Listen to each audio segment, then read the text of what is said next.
I'm gonna stream to my audience. Huh? I said I'm gonna stream to my audience. Okay.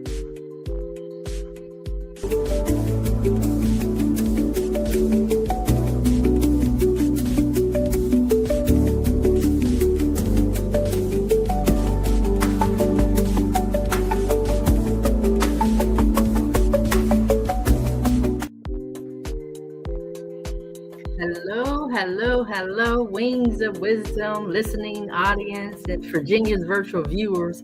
I am so excited to bring Mrs. Mia James back to Wings of Wisdom. She's back by popular demand. And when we were here previously, she talked about how she loved going under the hood. So to me, I said she is a financial mechanic. So I want her to come on today, give a brief bio, and also help us fuel our finances for the future.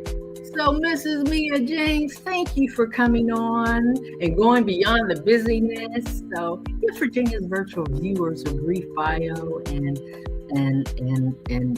ignite us, because we need the wisdom that you have. Well, first of all, thank you so much, Miss Virginia, for having me on today. It's always such an honor and a pleasure to just talk to you because you are a person of great wisdom. So thank you again. And again, I'm Mia James. I'm so blessed to be here and meet you all. And I am a financial wellness coach, and I have been teaching financial education for over 15 years. My degree is actually in economics from UCLA, and I also have a master's in psychology from NYU. And I take that approach to finances, more of a holistic approach to finances, because I know that everything is connected. Our health impacts our wealth impacts our health, mentally and physically. And so I'm really, really big on holistic financial awareness. And, now is more socially acceptable to talk about money, right? So we want to bring that conversation to a safe place. We want you to know that you can ask any questions that you have, and that this is a place where you can get the answers. And even if we don't know the answer, we will get the answer for you, because we all learn and grow together. And so I'm a wife. I am also a TT. I love having fun with my niece and nephews. And I am a world traveler, similar to Miss Virginia here. And I absolutely love, hey, Natasha, absolutely love traveling the world and eating amazing food and hanging out with my awesome husband. So that's a little bit about me. Yes. Some of our new viewers may not know that you fired your boss at the age of 40, and then you launched your uh, wellness holistic financial company. So tell me, in that transition, what was your greatest lessons from going from employee to entrepreneurship? Oh, that's a great question. So, actually, my biggest lesson was learning how not to work all the time, right? Like, I had to learn how to have boundaries with myself. Also, okay, it's a tie, because I also had to learn how to live without consistent revenue. I mean, I made revenue every month, but the amount of revenue was different. And so, when you have a job, every 2 weeks or every month, you're going to get X amount. And so I really had to learn how to navigate. I definitely learned how to live below my means some months. And, and I still save. Like, for me, making sure that I always paid myself first was a priority. And then, God first, then me. And that was a huge lesson for me. It's like, okay, I'm used to making X amount per month. And now I've had to shift that mindset a little bit until, or as I've grown in my business. And then also just not working 10, 12 hours a day, because I love what I do. It's very easy to just keep working and working and working. But my husband said to me the other day, he was like, did you leave one plantation and create a new one for yourself? Mm. Okay, honey. Well, so I am very mindful. I do not work 7 days a week. I only work, well, I work 6 days a week. I take a full day, 24 hours off. And that helps me to do what I have to do. So those are my biggest lessons is boundaries with myself and my time and not working, and also learning how to manage my finances when it's not necessary, the revenue is not necessarily consistent every month. Wow, wow, wow. Yeah, that shift in expecting that paycheck to come on a regular basis to actually creating that income to come in, that's the challenge. That's the challenge.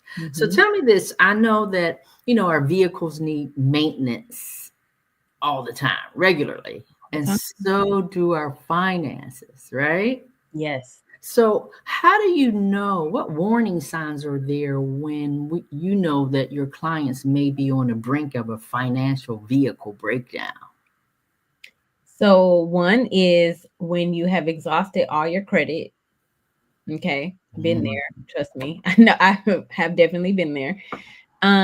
Also, another thing is when you have more month than money.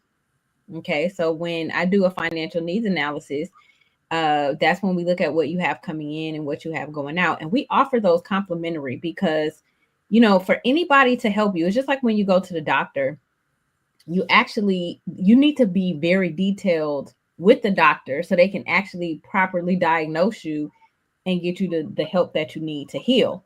So I do a deep dive in the same way financially, like, I'm a money doctor, right? So when I look at it and I see negative, my next question is, okay, how are you making up this money every month? Is it credit? Are you pulling from your savings account? Because what I also notice is some people, they save, but then they immediately pull it right back into checking. So you're not necessarily saving money. So those are the key things that I'm looking for. Like, are you living off of credit, and are you using your savings to maintain normal living expenses? Yes, and in this environment right now, that's what's happening with a lot of people. So your complimentary services is valuable. So I'm grateful that you know how to navigate and help those individuals, who need your expertise. So I know you started in the seventh grade. Well, really a little prior to that, because your mom was Avon representative, and you had entrepreneurs actually surrounding you. So that's basically your stepping stone in a sense back then. But if you could go back to your younger self, what major financial advice would you give her that would be valuable for today and for the listening audience? Absolutely. So the two things that I would tell my younger self, okay, one is to save money. So my dad taught me how to make money. Like, I never ever feel any type of way about money. Like, I always know, like, I can go make more, right? But I wish my mother, because my mother is an excellent saver, I wish my mother had taught me to save money, because I would either invest money or and spend money, but I never like save. I would save, a little bit, but not significant, a significant amount. So I would tell my younger self, like, actually save cash, for emergency, a really solid emergency fund. The second thing I would tell myself is I would have continued investing. I actually started investing at 16. I asked my parents to open a Charles Schwab custodial account for me so I could start trading stocks, because I learned about it and I was like, oh, this is fun. Because to me, it's more, I like numbers. So for me to see money like multiply and grow is actually fun to me. It's more like I'm solving a problem or something. Yes, I'm a little nerd. So I just want to put that out there to y'all. I am definitely a nerd. And so what happened was, um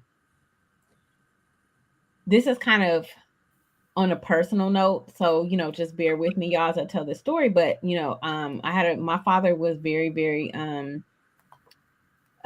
critical is the word that I want to use. And so I actually taught my father about trading stocks, and then he became a day trader. But basically, I got an opportunity to compete at the stock exchange because my portfolio in school was doing so well. And my father wouldn't let me go because he was like, "You're a girl and you can't go and compete." So that literally like crushed my spirit and I stopped trading for a long time. And if I was, a stronger person in, or I had somebody to speak into my life at that time, I would have told my younger self to keep going and not give up, because I'd be a whole lot wealthier now if I had maintained. But I was just like, well, I can't do it. So that kind of messed up my trajectory, because if you the earlier you start, you capitalize on compound interest and you just continue to let it grow. So imagine that was almost 30 years ago. My portfolio would have been amazing by now, if I hadn't taken that break. So yeah, that's what Wow. happened. Hmm. Yes, it's amazing to have that expert team. I know you had mentioned CPAs, tax strategists, those individuals speaking in your life. So, how important and can you break down the roles of those individuals and how the average person can actually create that team so that they can be empowering them to continue to stay the course? Absolutely. That's a great question. I actually consider myself also a financial concierge. So I know what my wheelhouse is and my expertise, right? But there's so many other financial professionals that we need. For example, if you're a business owner, right? You don't necessarily like dealing with your money, or maybe you just don't have the time. However, I do want you to understand what these people are doing for you, because you also need to be able to see if mistakes are being made, among your team. So the first thing, oh, thank you, Juanita. The first thing that I have a bookkeeper. Now, what I do every Monday for my business, Sunday, I have a date with my dollars for my personal finances. And then my husband and I have a date with our dollars on Saturday. And on Monday, I have a date with my dollars for my business. Okay.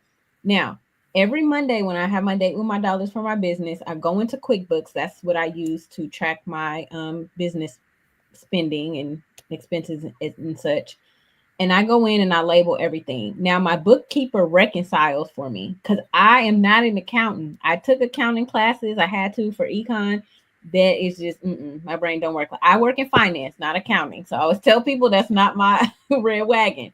My bookkeeper reconciles and makes sure that what I put in and everything is accurate based on my account balances. So that's a bookkeeper. I also have a tax strategist, because the more money you start to make, you need to know different ways to save on taxes legally. Legally, okay, I would emphasize legally. So you, just because you make a lot of money doesn't necessarily mean you have to pay a lot of taxes. Hence our president, as you can see, you really, if you do it legally, I mean, I don't know if you did it legally or not. That's not my uh not my area, but there are IRS tax codes where you can legally pay less taxes as a business owner, right? So that is, I have a tax strategist. She's amazing. If you need that information, please let me know, and she'll do a consult with you. She also does our taxes, and she taught me some things about the tax code that I didn't even know. And so now I'm able to take advantage of those in my business. The other thing that you can do, other type of financial professional you can have, is a financial planner. So financial planners, they are two types of financial planners. One is commission based and one is fee based. So my prayer partner is a financial planner and she is fee based. So she'll do a plan for a set amount for you, and then she'll manage your assets for you. Um, and then, so I also have a financial planner as well, right? Because even though I know finance, there's always something I don't know. And I also need to be accountable to what I said I'm going to do for myself and my business.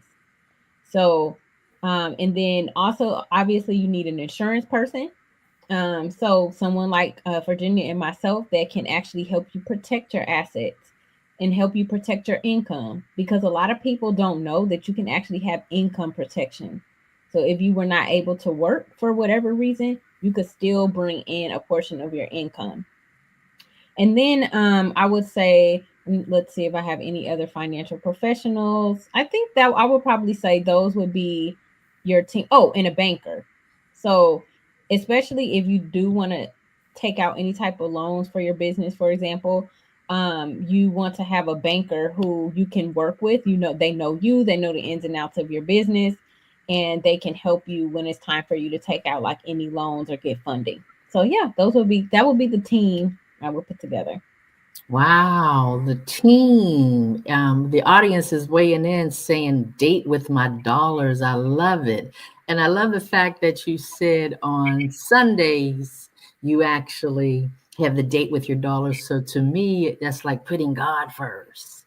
And Mhm. then you said you have a date with your dollars with your husband on Saturdays. So Mhm. that's family. And then you have a date with your dollars with yourself. So you're empowering yourself so that you can give to your community. Mhm. So it's just so powerful how you can link all of that together in a team. I love putting acronyms together. Is For team is together. Everyone achieves milestones. Ooh, I Yes, like so that. that's powerful. That's powerful. So, Wings of Wisdom is built on biblical principles. So, in Deuteronomy, the 8th chapter, in the 18th verse, it says that God gives us the ability to produce wealth. So, we're grateful that the Lord gives us these golden nuggets. It's like a download, and then we're able to execute. So, shifting that mindset, how do you help those individuals to shift that mindset? What's the greatest lesson somebody can do so that they could actually achieve wealth? Absolutely. Well, first of all, Deuteronomy 8:18 is one of my favorite verses. I pretty much quote it almost every day or say it to myself every Mm. day. And so back to your question. So the first thing I would say, and I always say this, is awareness around where you are now. For some people, that just even dealing with money and finances can trigger fear for some people, embarrassment, shame, because they're not where they necessarily feel like they want to be.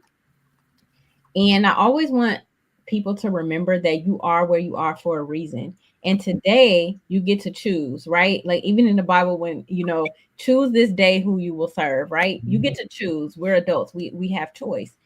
And so you get to choose, you know what, today I'm going to do something different. This cycle that I've been on is not working for me, and I'm going to get the help, get the education that I need to change the trajectory of my finances. Because, everybody has a day one, right? Everybody starts at some point. Some people wake up early in life, like I was just interested in money early in life. Some people wake up at 45, 50 years old. But as long as you say, today I want to do something different, then you have an opportunity to change. So awareness is number one. Two is making a decision. And then three is doing the work, because, and get help. Don't feel like you have to be embarrassed because, maybe you made some mistakes. I've made plenty of mistakes. I've been in and out of debt. Um, I've, made bad investment choices. But the thing is, it's all about how you frame it, right? Like you have to consider like everyone is learning, right? You don't know what you don't know. So all you can do is take the lesson from it and then do something differently next time. So those would be the things that I would say for wealth building, is to become aware of any hindrances that you have that are holding you back, like mindsets. For example, if you think everyone is trying to scam me, people are trying to take my money, well, that's what's going to happen, because whatever you believe is truth. So you also want to look at your mindset, right? Around what do you think about money? Do you think money is the root of all evil, when the Bible actually says the love of money is the root of all evil? And I actually do actually love my money and appreciate it, because it allows me to give back to the kingdom. It allows me to, take care of our household and save money. And when I think the Bible, what it means about that scripture is like, if money is your idol and your God, and everything you do revolves around getting money, that is the root of all evil.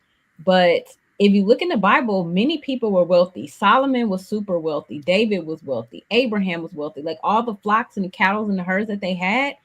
And, the Bible says God gives us the ability to produce wealth. So there's nothing wrong with being wealthy. But the thing is, why do you want to be wealthy? And what mission does your money have? So that's what I would say.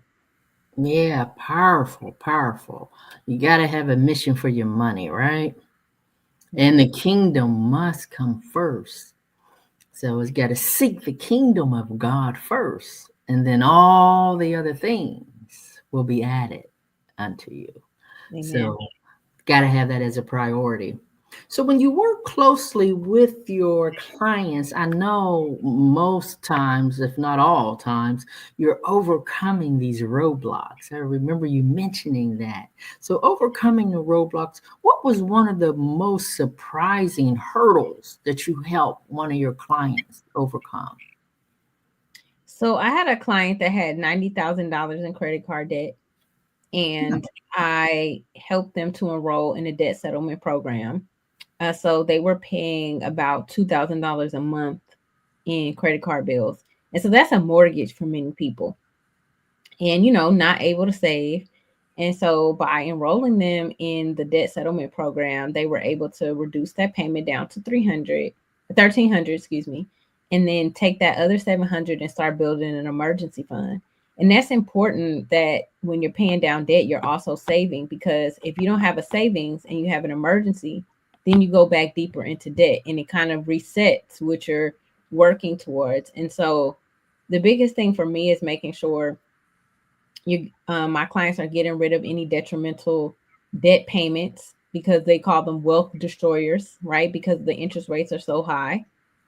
Making sure you're saving for emergencies and making sure that your assets are protected. So I'm a very big advocate on insurance. I have so much insurance personally, but also building generational wealth, because I can imagine, like, my mom received an inheritance from her dad, and it's, imagine if your parents left you $100,000, how much different your life would be.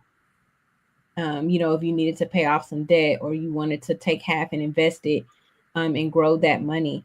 And as a people, we need to really get into that mindset of building generational wealth, and not having the next generation start over just because we had to.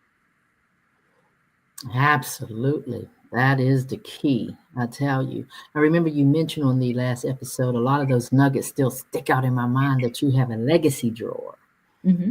the wheels and the trust. So, how important is having that, the wheels, the trust, the insurance all in place so that we could build that generational wealth? Absolutely. So, I know we all love our families, right? And I've heard wonderful stories, and I've heard horror stories. And I'll put it to you like this. I've had a colleague of mine, her father passed away, had tons of property, but he chose not to take the time to sit down and do wills and explain what all he had, right? So his daughter, she was telling me how stressed out she was trying to figure out, well, how do I pay this mortgage, and how do I collect the rents on his properties, and how do I do this, and how do I do that? And so what people don't understand is, when you don't have wills, trust, and all your documents properly documented, for lack of a better word, you're putting your family in a really difficult position, because they also don't have the authorization many times to do anything on your behalf, because you've never given that permission.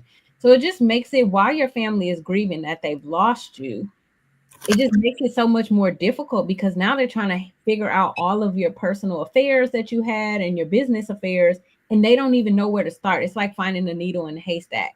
Versus, like, my grandfather, he had everything.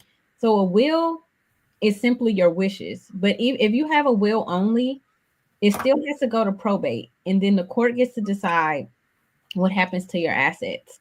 And people can contest the will. So if your parent left you a house, but your siblings are not okay with that, your siblings can take you to court, and then the court decides who gets the house. Or if no one gets the house, they're going to order you to sell it. But if you have a trust in place, all of your assets can be placed into that trust, and then your will say, this is what I want to happen, and that is what's going to happen, because a will is a part of a trust.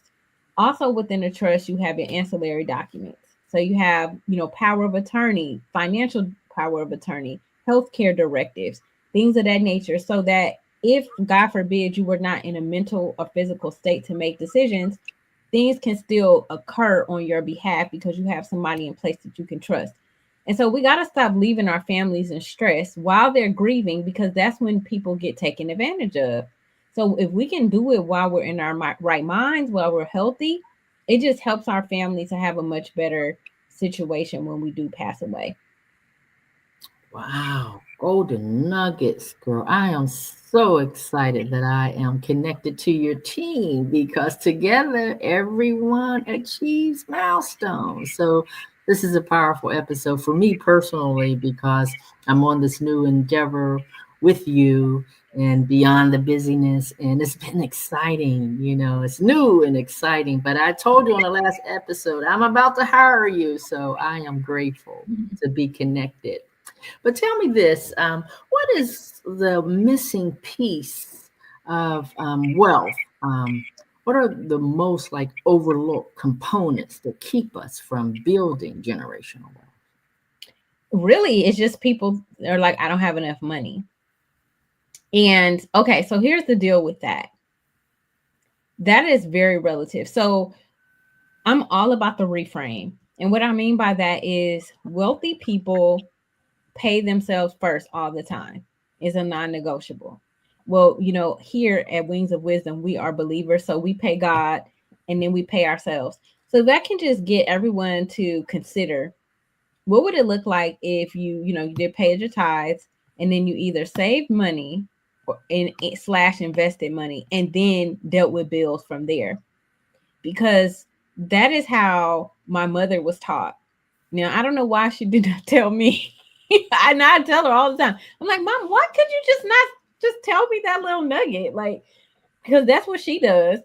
And I had to learn that. I learned that when I started running my business full time, was to still save and to pay myself first, no matter how small my revenue was.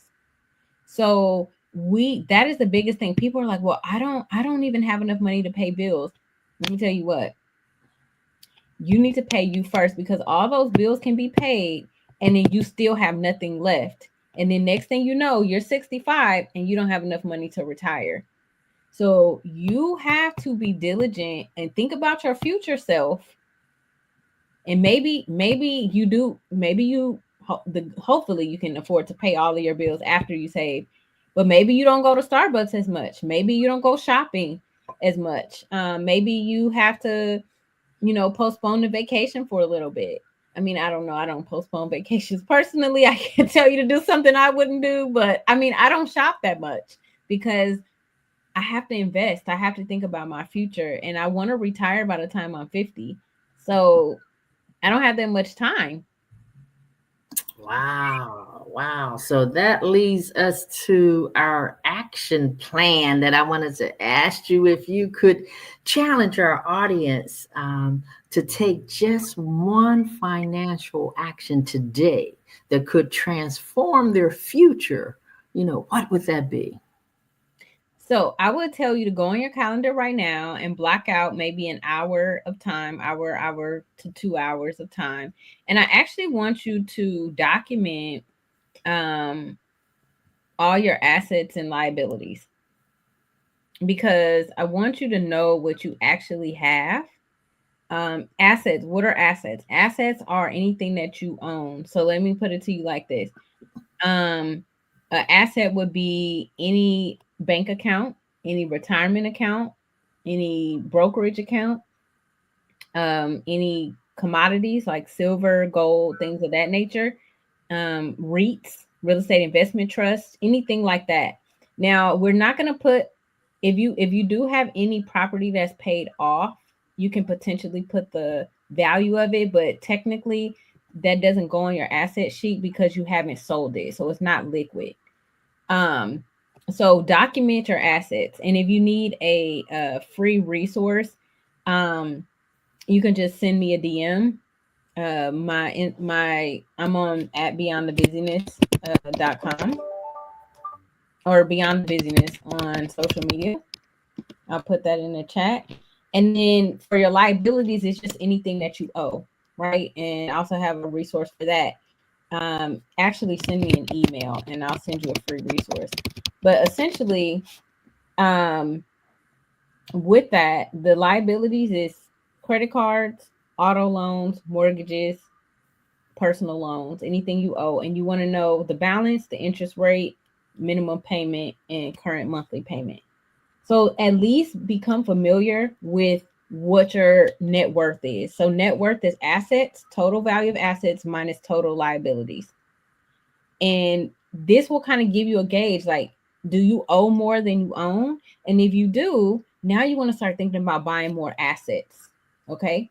And that is going to help you to prepare for the future. So that would be my last nugget. Wow. I was going to say, give Virginia's virtual viewers and Wings of Wisdom one last golden nugget, but you summed it all up. So how can I think you said you put everything in the chat, beyondthebusyness.com, where they can reach you? Yes, and I'm going to put your link in the chat. So if you want to do a one-on-one with us, please use this link. And Virginia and I would love to do a one-on-one complimentary consultation. Yes. Ladies and gentlemen, girls and boys, now is the time to share on your electronic toys. We thank you for leaning in today and moving beyond the busyness to take out a few moments to embrace this webinar, this podcast, and we hope you have a wonderful Wednesday. And we'll see you on the next episode of Wings of Wisdom. Have a wonderful day.